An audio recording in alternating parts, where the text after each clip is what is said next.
Была идея создания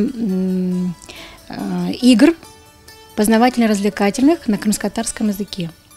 И необходимо было иллюстрировать сказки, стихи, игры.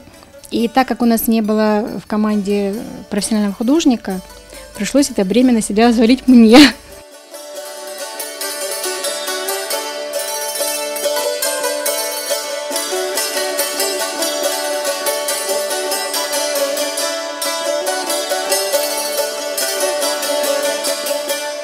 Ну, как бы сказка классическая, да, но должна иметь немножечко так наш колорит крымско-татарский.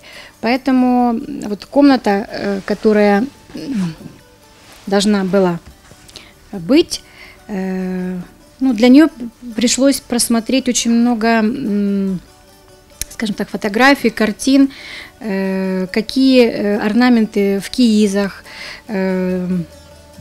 посуда.